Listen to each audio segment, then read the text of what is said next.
નમસ્કાર વિદ્યાર્થી મિત્રો, હું મિત્ર પ્રકાશ કંજરા યુટ્યુબ ચેનલમાં તમારું સ્વાગત કરું છું મિત્રો। તો અહીંયા આગળ ક્લાસ નંબર 22માં પહોંચી ગયા છે। જો અગાઉના ક્લાસ ના જો હોય તો નીચે ડિસ્ક્રિપ્શન બોક્સમાં તેની લિંક આપેલી છે। તો સાહેબ અહીં સ્વાધ્યાય 3.1 ગણવાનું છે, પણ કેવી રીતે ગણવાનું છે કે આપણા જીવનમાં આ વસ્તુ ક્યાં આગળ ઉપયોગમાં લઈએ છીએ એ જોવાનું છે મિત્રો। મારો આગળ ભણાવવાનો કોન્સેપ્ટ એક જ છે કે આપણે આપણા જીવનમાં આ વસ્તુનો ક્યાં આપણે એનો યુઝ કરીએ છીએ। તો સમજો કે સ્વાધ્યાય 3.1ની બાબત સમજતા પહેલાં આપણે અહીંયા આગળ સમજવું પડશે કે ચતુષ્કોણ કોને કહેવાય, બંધ ચતુષ્કોણ કોને કહેવાય, અંતર્મુખ ચતુષ્કોણ કોને કહેવાય, અને બંધ વક્ર, અંદર વક્ર, બધી આપણે કથા અહીંયા આગળ શું કરવાની છે, જોવાની છે। તો ચલો સમજો, આ શું છે બેટા, બિસ્કિટ છે। તો બિસ્કિટનો આકાર કેવો છે, જો બિસ્કિટનો એ હું આ સાઈડમાં આવી જાઉં બેટા, જોઈ લો। ચલ હવે આ બિસ્કિટ છે, તો બિસ્કિટનો આકાર કેવો છે, ચોરસ છે। હા, તો હવે સમજ શું છે, સમજ હવે તું શું છે કે અહીંયાથી ચાલુ કર્યું, અહીંયાથી આ બાજુ આવ્યું, આ બાજુથી આવ્યું, આ બાજુ આવ્યું, આ બાજુ આવ્યું, તો આને શું કહેવાય છે, બંધ વક્ર કહેવાય। શું કહેવાય છે, બંધ વક્ર, બરાબર। હવે સમજ કે આ જ વસ્તુ છે, અને હું જો આટલો ભાગ જ લખું એટલે કે આ બિસ્કિટ કોઈ ખાઈ ગયું હોત, આટલો ભાગ જ હોત તો એનો મતલબ કે ખુલ્લો વક્ર છે, બરાબર। એવી જ રીતે આ જો, હવે જો એ આ એક વર્તુળ છે, હા, એની અંદર પણ આ વર્તુળ છે, તો શું આ અંતર્મુખ બહુકોણ કહેવાય? તો આ બધા પ્રશ્નો આપણને સ્વાધ્યાય 3.1માં સમજાવે છે બેટા। હવે તને ખબર પડી કે હું સમજાવવા શું માગું છું તને, કે માન લે કે આ શું છે, ત્રિકોણ છે, ચાલ એ સમજાવવાનો પ્રયાસ કરીશ બેટા। શું છે, આ તરબૂચનો એક ભાગ છે, તો એ અહીંથી ચાલુ કર્યો, અહીંથી ચાલુ કર્યો, અહીંથી પૂરો, એટલે એક જ લાઇનથી ચાલતો હોય તો એને સરળ વક્ર કહેવાય છે, સરળ બંધ વક્ર કહેવાય છે। તો હવે જો આમાં કેટલા ખૂણા બને છે બેટા, 3 ખૂણા બને છે, પહેલો ખૂણો, બીજો ખૂણો અને ત્રીજો ખૂણો। કેટલી બાજુ છે, આ એક બાજુ, આ બે બાજુ, 3 બાજુ। ખબર પડી કે બાજુ કેટલી છે, 3 ને 3 ખૂણા છે, તો એ ત્રિકોણ કહેવાય। સિમ્પલ વેમાં સમજ। અહીંયા કેટલા ખૂણા છે, 4 ખૂણા છે બેટા। આ ઓશેકું છે તો ઓશિકામાં કેટલા ખૂણા છે, 4 ખૂણા છે। બાજુ કેટલી છે, પહેલી બાજુ, બીજી બાજુ, ત્રીજી બાજુ ને ચોથી બાજુ। ખબર પડી ગઈ? તો હવે જો અહીંયા આગળ આ ફોટા ફ્રેમ છે બેટા, તો ફોટા ફ્રેમમાં બાજુ કેટલી છે, આ એક બાજુ, બીજી બાજુ, ત્રીજી બાજુ, ચોથી બાજુ। ખૂણા કેટલા છે, પહેલો ખૂણો, બીજો ખૂણો, ત્રીજો ખૂણો અને ચોથો ખૂણો। હવે આ વક્ર છે બેટા, આ શું છે, ગોળ છે, તો ગોળમાં ખૂણા હોય નહીં, એટલી ખબર પડી ગઈ? હા, તો હવે તને આટલું ખબર પડી ગઈ છે બેટા, તો હવે અહીંથી આપણે સ્વાધ્યાય 3.1ના એક દાખલા જોઈશું અને એનું સોલ્યુશન જોઈશું કે 3.1ના દાખલા કેવી રીતે આપણે એને સોલ્વ કરી શકાય। કેમ? કારણ કે આપણે બધા બેઝિક કોન્સેપ્ટ શીખી લીધું છે બેટા। તો ચાલ હવે આપણે શરૂઆત કરીએ। હવે હું અહીંથી સ્ક્રીનમાંથી સાઈડમાં જતો રહીશ, જેથી કરીને તારું ફૂલ ફોકસ શેમાં કરવાનું છે, તારે આ સ્ક્રીનમાં કરવાનું છે। તો મિત્ર, સૌથી પહેલાં તારે શું કરવાનું છે કે સ્વાધ્યાય 3.1 તારી પાઠ્યપુસ્તક જે તારી બુક છે ગણિતની, એના પેજ નંબર 20 પર આપેલું છે, અને આ ક્લાસ નંબર કયો છે, 22મો છે। જો અગાઉના ક્લાસ જોવા બેટા તો નીચે મારા વોટ્સઅપ નંબર લિંક આપેલ છે, તો તને ના આવડતા દાખલા તું ફોટો પાડીને મને આગળ મોકલી શકે છે, તો આપણે એનું સોલ્યુશન કરી શકીએ મિત્ર। તો હવે તારે શું છે, નીચે તારે લિંક આપેલ છે, ત્યાં આગળ દરેકે દરેક ચેપ્ટર વાઇઝ ગણિત, વિજ્ઞાન, ગુજરાતી, સમાજ બધા વિષયના ક્લાસ તને ત્યાં આગળ મળી જશે। તો હવે તારે પાઠ્યપુસ્તકનું કયું પાના નંબર કાઢવાનું છે, 20 ઉપર સ્વાધ્યાય 3.1 જોવાનું છે, અને એને આપણે શું કરીશું, સોલ્યુશન કરીશું। ચાલ મિત્રો, તો સૌથી પહેલાં તારે શું કરવાનું છે, આ ચેનલને લાઇક કરવાની છે, શેર કરવાની છે, સબસ્ક્રાઈબ કરીને બધા જ વિદ્યાર્થી મિત્રોને પહોંચાડી દેવાની છે। ચલો હવે શરૂઆત કરીએ। તો મિત્રો અહીં આગળ સ્વાધ્યાય 3.1 જોવાનું છે, અને આપણો પહેલો પ્રશ્ન કયો છે, જો રકમ શું છે કે અહીં કેટલીક આકૃતિઓ આપેલ છે, તો આકૃતિ આપણે દોરવાની નથી બેટા, આપણે સમજવાનું છે। શું કીધું છે, તો ચલો અહીં આગળ શું છે, હવે આપણને પ્રશ્ન કેવા પ્રકારના પૂછે છે એ જુઓ, કે પ્રત્યેકનું નીચે દર્શાવેલ આધાર પ્રમાણે વર્ગીકરણ કરો। એટલે વર્ગીકરણ કરવાનો મતલબ શું છે કે સરળ વક્ર પૂછ્યો છે, તો તમારે સૌથી પહેલાં શું કરવાનું છે કે પહેલો પ્રશ્ન શું છે આપણો બેટા, સરળ વક્રનો। તો સરળ વક્ર આપણે જોવાનો છે કે આ 1 થી લઈને 8 સુધીની આકૃતિમાં સરળ વક્ર કયો છે એ જોવાનો છે। ચલો, તો સૌથી પહેલાં બેટા આપણે શું જોવાનું કે સરળ વક્ર એટલે શું? તો સરળ વક્રનો મતલબ થાય કે ચાલ આ સીધી રીતે મેં આ દોરી દીધું, તો આને પણ વક્ર કહેવાય બેટા। આ ચોરસ દોરી દીધું, આને પણ વક્ર કહેવાય। પરંતુ બેટા હું આ લખી દઉં, આ લાઈન વચ્ચે દોરી દઉં આડી, તો આ સરળ વક્ર નથી. કેમ નથી બેટા? કે એ આ ચોરસ દોર્યો, હા આ સરળ વક્ર છે, પરંતુ હું આમ લાઈન કરી દઉં એટલે કે ક્રોસ થાય એક બીજી લાઈન ગમે ત્યારે, તો એ સરળ વક્ર હોતો નથી. તો ચલો સૌથી પહેલાં જો બેટા અહીંથી ચાલુ થયું, હા એ આમ કર્યું, ચાલુ કર્યું, આમ કર્યું, આમ કર્યું, આમ કર્યું, આમ કર્યું, તો આ સરળ વક્ર છે. ચલો અહીંયાથી ચાલુ કર્યું, ઉતરું ઉતરું, ઉપર ગયું, નીચે ઉતરું, સરળ વક્ર છે. પરંતુ બેટા જો એ અહીંયાથી ચાલુ કર્યું, અહીંયાથી ગયું, અહીંયાથી ગયું, હા, પરંતુ આ અંદરની સાઈડ છે, તો શું આ સરળ વક્ર છે? નથી બેટા. શું છે? સરળ વક્ર નથી. કેમ બેટા નથી? કે આ એકબીજાને શું કરે છે? એકબીજાને ક્રોસ કરે છે. મતલબ કે અહીંયા આગળ હોય અને એની ઉપર હું આમ રાઉન્ડ દોરું, તો એનો મતલબ કે આ લાઈનની અંદર થઈને જ જવાનું છે ને બેટા મારે. ખબર પડી ગઈ? ચલો હવે આ ચોરસ, આ ત્રિકોણ, સ્ટાર આવ્યો, તો ચલો અહીંથી ચાલુ કર્યું, અહીંથી કર્યું, અહીંથી કર્યું, આમ કર્યું, આમ કર્યું, તો આ એકબીજાને શું થાય છે બેટા? આ ક્રોસ થાય છે. અહીંયા ક્રોસ થયું, અહીંયા ક્રોસ થયું, અહીંયા ક્રોસ થયું, તો ક્રોસ થાય એટલે કે સરળ વક્ર નથી. બરાબર. ચલો હવે જુઓ અહીંયાથી ચાલુ કર્યું, હા એ આમ કરીને આમ કરીને આમ કરીને આમ કર્યું, તો આ સરળ વક્ર છે. ચલો આર્યું આમ કર્યું, આમ કર્યું, આમ કર્યું, આમ કર્યું, આમ કર્યું, તો આ સરળ વક્ર છે. બેટા સમજ. હવે અહીંયા આગળ આમ કરી નાખ્યું હોત, આર્યું આમ હોત, તો આ બંને એકબીજાને શું કરે છે? સ્પર્શે છે, તો માટે આ સરળ વક્ર નથી. પરંતુ આપણે સિમ્પલ આપ્યું હતું બેટા કે આમથી ચાલુ કરો, તમે આમ કરીને આમ ઉતારો, તો શું છે? સરળ વક્ર થઈ જાય. હવે બેટા જો સમજવાનો પ્રયાસ કરો કે એ અહીંયાથી ચાલુ કરો છો, આમ ગોળ ફરી ફરી ફરી ફરીને પાછું અહીંયા આગળ આવ્યું, તો આ સમજવાનો પ્રયાસ કરો, તો આ શું છે? એકદમ શું છે? એકદમ સરળ વક્ર છે. બરાબર. હવે આ સરળ વક્ર છે ના, કેમ કે અહીંયા સ્પર્શે છે, અહીંયા સ્પર્શે છે બેટા, એટલે કે આ સરળ વક્ર નથી. તો હવે અહીંયા આગળ હું તમને ફાઇનલ જવાબ કહી દઉં છું બેટા, તમે જોઈ લેજો કયા કયા જવાબ આવે છે. ચલો હવે આપણે જોઈએ કે સરળ વક્ર માટે કયા કયા જવાબ આવે. પહેલું છે, બીજો છે, ત્રીજો નથી, ચોથો નથી, પાંચમો છે, છઠ્ઠો છે, સાતમો છે, આઠમો નથી. તો હવે જો બેટા કયા કયા નથી? એક આ ત્રીજો નથી, ચોથો નથી અને આઠમો નથી. બરાબર. આપણો દાખલા નંબર 1નો જવાબ થઈ ગયો. હવે ચલો સમજો કયો છે દાખલા નંબર 2. સરળ બંધ વક્ર. તો સરળ બંધ વક્રનો મતલબ થાય કે એ માન લે કે આ ચોરસ દોર્યું, આ શું થઈ ગયું? બંધ વક્ર થઈ ગયો. કેમ કે બેટા વક્ર બંધ થઈ ગયો? કારણ કે જો આર્ય ભાગ આમ હોત તો આ શું છે? ખુલ્લો છે. તો ખુલ્લો હોવો જોઈએ નહીં. કેવો હોવો જોઈએ બેટા? બંધ હોવો જોઈએ. કેવો હોવો જોઈએ? બંધ હોવો જોઈએ. તો આ જ બધા વસ્તુ શું બેટા? બંધ છે. જો અહીં આગળ બંધ છે, હા, આ પણ બંધ છે, હા. જો બેટા આર્યો આમ કરીને આમ આપેલો હોય તો આ શું થઈ જાય? ખુલ્લો થઈ જાય. શું છે બેટા? ખુલ્લો છે. પરંતુ અહીં આગળ આપણને કેવું આપે છે? આ ઉપરની સાઈડ પણ કવર કરેલું છે, એટલે શું છે આ બેટા? બંધ છે. હવે જુઓ, હવે આ ત્રીજા દાખલામાં બહુ સમજવા જેવા કોન્સેપ્ટ છે બેટા.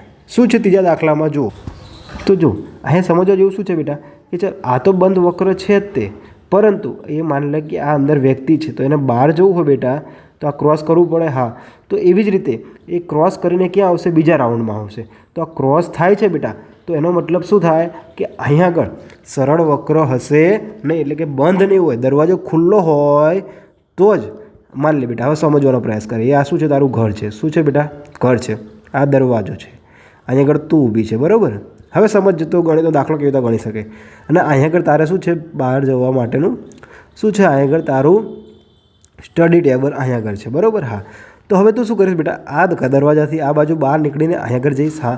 તો હવે આ જ વસ્તુને હું આ મોટો શું બનાવી દઉં? આ તારે શું છે? ઘરની ફરતે દિવાલ છે. તો હવે હું એમ કહી શકું કે તું બંધ દિવાલમાં છે. હા, બંધ દિવાલમાં છે, પરંતુ તું શું કરે છે? અંદરની બહાર આવીને ક્યાં બેસે છે?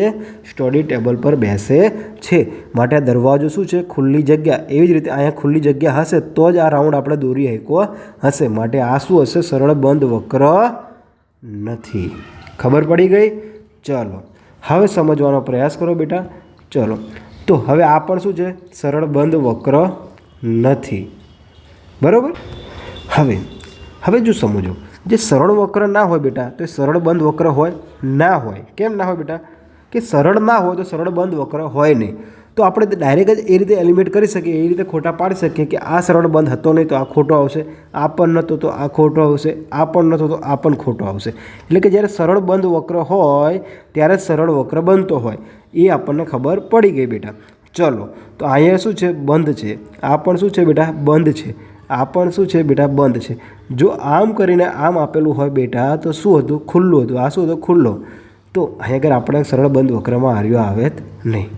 ખબર પડી ગઈ? તો એના જવાબ બધા બેટા કયા કયા રહેશે? જે ગ્રીન ડોટવાળા રહ્યા એ બધા શેના જવાબ છે? બીના જવાબ છે. આટલી ખબર પડી ગઈ? ચલો, ખૂબ સરસ. હવે આપણે બધું પૂછી નાખવું એટલે આપણે કલરથી કન્ફ્યુઝન થવાય નહીં. ચલો, સમજવાનો પ્રયાસ કરજો. જો તમને ગમ્યું હોય બેટા તો ચેનલ લાઈક કરજો, શેર કરી અને સબસ્ક્રાઈબ કરી તમારા બધા જ વિદ્યાર્થી મિત્રોને મોકલી આપજો. ઓકે, ચલો હવે આપણે જોઈએ આગળ. આપણો કયો હતો દાખલા નંબર? કયો હતો? AB. સી કયો આવે બેટા? આર્ય બહુકોણ. તો બહુકોણ એટલે શું એ આપણને પહેલાં ખબર હોવી જોઈએ. બહુકોણ એટલે શું એ આપણને સૌથી પહેલાં બેટા ખબર હોવી જોઈએ. ચલો, તો બેટા હવે શું સમજવાનું છે? બહુકોણનો મતલબ શું થાય છે કે રેખાખંડોથી બનતા બંધ વક્રને બેટા, બંધ વક્રને શું કહે છે? બહુકોણ. એટલે જો બેટા હવે આગળ સમજ. આને શું કહીએ છીએ આપણે? રેખાખંડ કહીએ છીએ. આને શું કહે છે બેટા? કિરણ કહીએ છીએ. ને આ બંને બાજુ હોય બેટા એને આપણે શું કહીએ છીએ? રેખા કહીએ છીએ. બરાબર? આટલી આપણને સામાન્ય ખબર છે. તો શું કહે? રેખાખંડોથી બનતા બંધ વક્રને. એટલે જો આ રેખાખંડ છે બેટા, આ પહેલો રેખાખંડ અહીંયા આગળ આવી ગયો. હા, હવે અહીંયા આગળ બીજો રેખાખંડ આવી ગયો. ભાઈ ચલો બેટા હું આ કરી દઉં તો આ શું થઈ ગયો? બંધ થઈ ગયો. ભાઈ ચલો આ રેખાખંડ, એક રેખાખંડ આર્યું એ, પછી બીજું રેખાખંડ આર્યું એ, ત્રીજું રેખાખંડ આર્યું એ, પછી બેટા હું આમ ચોથું લઈ જવા, ચોથું રેખાખંડ આ, પાંચમું આમ જોડી દીધો. હા, તો બેટા આ બધે જે રેખાખંડનો ઉપયોગ થયો છે, ગમે તે રેખાખંડ બેટા, આ બોક્સ શું છે? રેખાખંડોથી બનેલું છે. તો આ શું છે? બંધ વક્ર છે. અહીંયા આગળ વળાંક આવે નહીં, એટલે ગોળ ચાપ આવે નહીં, એટલું યાદ રાખવાનું. તો સૌથી પહેલાં બેટા સમજ અને જવાબ આપજે તું મને કે અહીંયા આગળ રેખાખંડ છે બધા. હા, તો પહેલાં ગોળવાળા નહીં આવે. કેમ ગોળ ના આવે બેટા? કે ચાપ આવે નહીં. રેખાખંડમાં શું આવે? કે આ સીધી લાઈન જ આવે, માટે ગોળ વળાંકવાળું આવશે નહીં. હવે આ પણ નહીં આવે બેટા. કેમ નહીં આવે? કે એકબીજાને શું થાય છે? ક્રોસ થાય છે. તો આપણે શું જોઈએ? બંધ વક્રને. તો બંધ વક્ર બેટા આપણે અહીંયા આગળ જોઈ લીધા છે, સરળ બંધ વક્ર. ખબર પડી ગઈ? તો એનો મતલબ કે આ પણ આવશે નહીં. તો હવે આપણી પાસે બચ્યા કયા બેટા? પહેલું બચ્યું, બીજું, ત્રીજું જતું રહ્યું, પાંચમું, છઠ્ઠું, સાતમું જ બચ્યું. બરાબર? હા, તો હવે આપણે બહુકોણ જોવાના કીધા છે બેટા. શું કીધું છે? બહુકોણ. તો ચલ, બહુકોણનો મતલબ કે રેખાખંડથી બનતા બંધ વક્રને. તો આ રેખાખંડ છે બધા. હા, અને એમાં કેટલા છે? બંધ વક્રને. તો બંધ છે. હા, બંધ તો છે. આ પણ બંધ છે, આ પણ બંધ છે, આ પણ બંધ છે, આ પણ બંધ છે, આ પણ બંધ છે. પરંતુ બીજી શરત કેવી હોય છે? બંધ હોવું જોઈએ પ્લસ શું હોવું જોઈએ? રેખાખંડથી જ બનેલું હોવું જોઈએ. તો રેખાખંડથી જ બનેલું હોવું જોઈએ. તો સૌથી પહેલાં બેટા યાદ રાખ, ક્યાં જો એ આ પહેલો રેખાખંડ, એ આ રેખાખંડ આ બન્યો બેટા. બરાબર? હા, હવે જો બેટા આ પણ રેખાખંડથી બન્યો. હા, હવે બેટા જો અહીંયા આગળ જો આ શું હોય છે? ગોળ વળાંક આવી ગયો. તો વળાંકવાળા ચાલે નહીં. ચલો આ બંને હોત, જો બેટા આમ આપેલું હોત ને તો આ શું બની જાત? બંધ કોણ બની જાત. સી બંધ કોણ બની જાત. પરંતુ બેટા અહીં આગળ શું આપ્યું છે? રાઉન્ડ આપ્યું છે. શું આપ્યું છે? રાઉન્ડ આપ્યું છે. તો વક્ર આવે નહીં. જો ખાલી આટલો ભાગ આપ્યો હોત બેટા, એ આટલો ભાગ આપ્યો હોત તો શું છે? આટલો ભાગ શું છે બેટા? આ પણ ના આવે. કેમ ના આવે બેટા? સમજ કે આ શું છે? એ આ શું છે? કંઈ શું ખબર પડે? રેખાખંડ તો છે પણ બંધ વક્ર બેટા આમ બને કે આ બંધ વક્ર બની ગયો. ખબર પડી ગઈ? તો આ છે પરંતુ અહીંયા વક્ર આવેલી આ છે નહીં. તો આપણો ફાઇનલ જવાબ કયો થઈ ગયો બેટા? ફાઇનલ જવાબ પહેલો અને બીજો એ આપણા શેના જવાબ છે? આ સીના જવાબ છે. ખબર પડી ગઈ? તો ચેનલને સબસ્ક્રાઈબ કરી દેજો અને તમારા બધા જ વિદ્યાર્થી મિત્રોને આ ચેનલ સુધી પહોંચાડી દેજો.